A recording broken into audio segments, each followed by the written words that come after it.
अस्सलाम वालेकुम। आज हम लोग अपना CS201P का सेकंड लेक्चर डिस्कस करेंगे। उसके अंदर जो हमारे पहले जो रह गई थी चीज़ें वो हम उनको जो है कंप्लीट करेंगे। उससे पहले अगर आपने मेरा चैनल सब्सक्राइब नहीं किया तो प्लीज़ उसको सब्सक्राइब कर लें, क्योंकि आप लोगों की सपोर्ट की भी बहुत ज़रूरत है।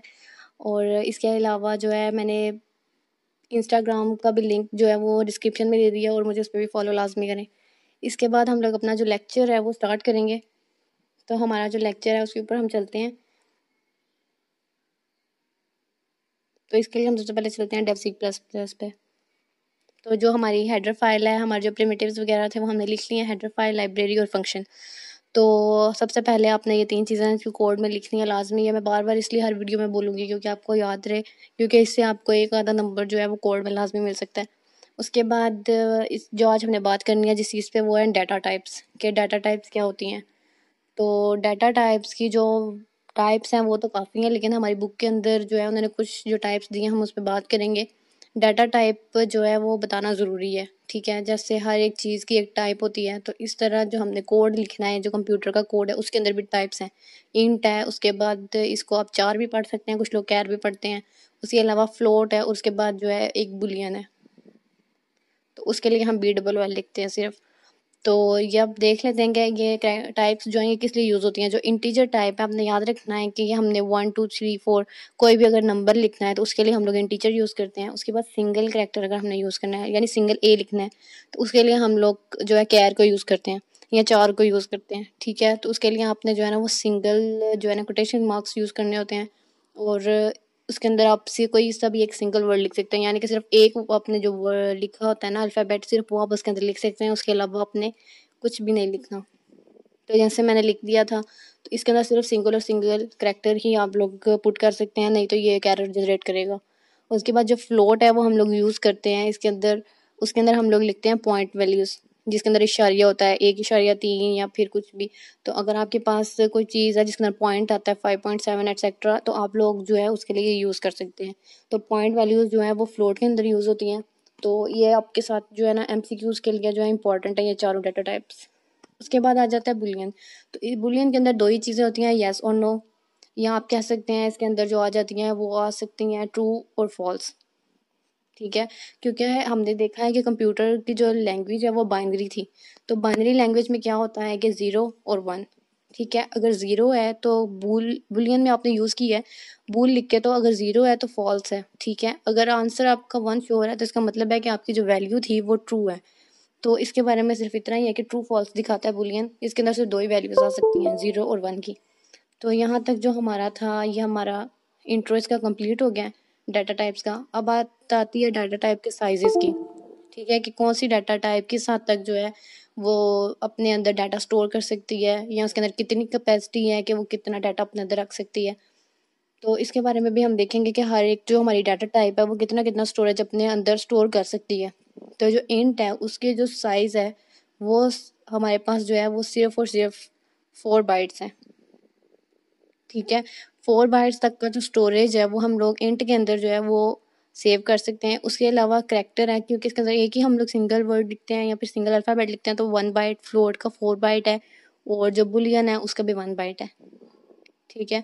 ये आपके साथ MCQs आ सकते हैं, आपने इसको याद रखना है कि इंट और फ्लोट के 4 है, और करैक्टर सॉरी 4, और जो बुलियन है उसका जो है वो 1 1 बाइट जो है यूज़ होता है स्टोरेज के लिए। उसके अलावा इनके कुछ सब टाइप्स में भी आ जाते हैं कि अगर आपके पास डाटा थोड़ा है तो आप बड़ा जो है वो डाटा टाइप यूज़ नहीं करेंगे, तो उसके लिए शॉर्ट, और अगर बहुत बड़ा है तो उसके लिए आप लोग लॉन्ग को भी यूज़ कर सकते हैं। तो जो शॉर्ट है उसकी जो कैपेसिटी है वो लिखने के लिए या फिर अपना डाटा स्टोर करने के लिए वो जो उन्होंने बताई है वो है 2 बाइट्स, यानी कि 2 बाइट्स तक का स्टोरेज जो है। अगर आपके पास कम डाटा है तो आप शॉर्ट के अंदर जो है इंट का डाटा यानी कि इंटीजर वैल्यूज़ जो है इसके अंदर आप स्टोर कर सकते हैं, और लॉन्ग 8 बाइट्स तक है, आप 8 बाइट तक का जो डाटा है उसके अंदर स्टोर कर सकते हैं। इसके अलावा हमारे पास एक और जिसकी एक और टाइप है वो फ्लोट है, यानी कि आप आपके पॉइंट नंबर्स है जो उसके लिए एक और आप टाइप यूज़ कर सकते हैं डबल, ठीक है। अगर आपकी फ्लोट की वैल्यू बहुत लंबी है, यानी पॉइंट नंबर है आपका जो वो बहुत लंबा है, तो उसके लिए आप 8 बाइट तक का भी स्टोरेज जो है वो यूज़ कर सकते हैं थ्रू डबल। तो ये आपने दो चीज़ें याद रखनी है। ये इसलिए यूज़ होती हैं क्योंकि कई बार हमारे पास जो चीज़ें हैं वो बहुत बड़ी होती हैं, तो उसके लिए भी हम लोगों को बड़ा स्टोरेज चाहिए, और अगर कुछ छोटी हैं तो उसके लिए हम लोग ज़्यादा डाटा जो है वो नहीं रख सकते, क्योंकि वो हमारी मेमोरी को जो है फुल कर देगा। एज सेम कि जैसे हम किसी बड़े शॉपर के अंदर सिर्फ 1 रुपए की जो है टॉफ़ी 5 किलो के शॉपर में डाल के लाएंगे तो वो ऑकवर्ड लगेगा। इसी तरह सेम अगर आपने बहुत बड़ा स्टोरेज रखा हुआ है, ठीक है, तो उसके अंदर आपने सिर्फ एक लफ्ज़ लिख के रखा है, तो ये भी जो है ना हमारा डाटा वो ज़ाया मेमोरी ज़ाया करेगा, सॉरी। तो ऐसे डाटा रखने का कोई फ़ायदा नहीं है। उसके बाद ये जो हमारा सिंटेक्स था इसको मैं ठीक कर लूँ, सारा रेज हो गया। उसके बाद हम लोग इंट को जो है वो यूज़ करके देखेंगे कि इंट को हम यूज़ कैसे करते हैं। पहली बात आ जाती है वेरिएबल। वेरिएबल को हम यूज़ करेंगे और उसके बाद मैं आपको बताऊंगी कि इंट को कैसे यूज़ करना है, क्योंकि हम लोग डाटा टाइप्स को वेरिएबल्स के बगैर तो यूज़ कर ही नहीं सकते। तो वेरिएबल्स क्या होते हैं? हर चीज़ का एक नाम होता है, ठीक है। तो वो तो हो गई डाटा टाइप। अब डाटा टाइप का कोई नाम तो होगा, जैसे हम कोई डॉक्यूमेंट सेव करते हैं तो उसका नाम रखते हैं कि इस डॉक्यूमेंट के अंदर फ़लाँ चीज़ पड़ी हुई है, तो हमें पता होता है कि इस जगह पे हम जाएंगे और हमें वो चीज़ मिल जाएगी। तो ऐसे सेम इसमें भी है। तो इसके अंदर हमने क्या करना है कि पहले हमने डाटा टाइप लेनी है, सॉरी स्पेलिंग ही गलत हो गया। डाटा टाइप लेनी है, उसके बाद अपने वेरिएबल का कोई भी नाम जो है वो बताना है, और उसके आगे एंड पे सेमीकोलन लगाना है, ठीक है। ये इसका सिंटेक्स है वेरिएबल डिक्लेयर करने का।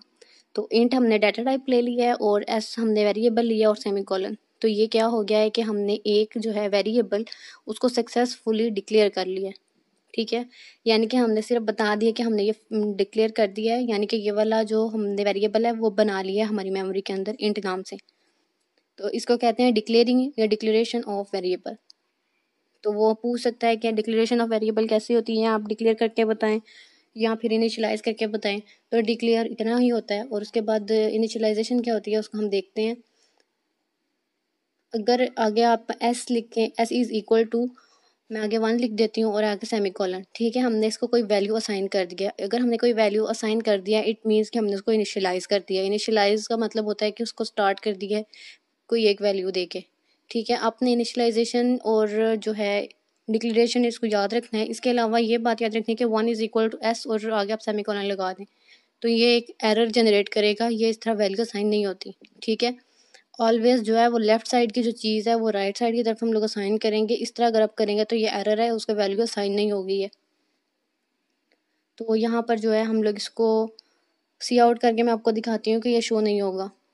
तो ये शो नहीं हुआ। इसको शो ना होने की वजह, क्योंकि हम पहले लेक्चर में पढ़ रहे थे कि जब हम सी आउट करते हैं तो हम सी आउट को इसीलिए यूज़ करते हैं कि वो हमारी स्क्रीन के ऊपर जो डाटा है वो डिस्प्ले करे, ठीक है। तो फर्स्ट लेक्चर को भी लाजमी देख लिएगा। तो अब सी आउट एस और सेमीकोलन लगा के उसको टर्मिनेट करके देखते हैं। तो आप देखें कि हमें जो 1 है वो लिखा हुआ जो है वो शो हो गया। तो इट मीन्स कि सी आउट ने हमें बता दिया कि हमने फ़लाँ वैल्यू जो थी वो एस के अंदर स्टोर की थी और उसे हम स्क्रीन के ऊपर डिस्प्ले भी कर दी है। तो इसको क्या कहते हैं कि सी आउट को हम लोग डिस्प्ले करने के लिए यूज़ करते हैं। सी इन रहता है क्योंकि डाटा टाइप्स और वेरिएबल्स जब हम लोगों को समझ आएगी तभी हम सी इन के ऊपर जाएंगे। एकदम से जो है ना स्टार्ट में मुझे याद है कि मैंने सीन कहा था कि नेक्स्ट लेक्चर में करेंगे, लेकिन हमने सीन जो है वो नेक्स्ट लेक्चर में इसलिए करेंगे क्योंकि डाटा टाइप्स और वेरिएबल्स को समझना जो है इसमें लाजमी था, और फिर हम आगे करेंगे। तो आपने याद रखनी है डिक्लेरेशन, असाइनिंग वैल्यू और डिस्प्ले ऑन स्क्रीन, इन सब में कैसे करते हैं, क्योंकि इसी तरह की जो होगी ना वैल्यू वो आपको देंगे और इसमें से आपको एरर निकाल के लाना पड़ेगा, और यही जो है ना वो पेपर में आता है।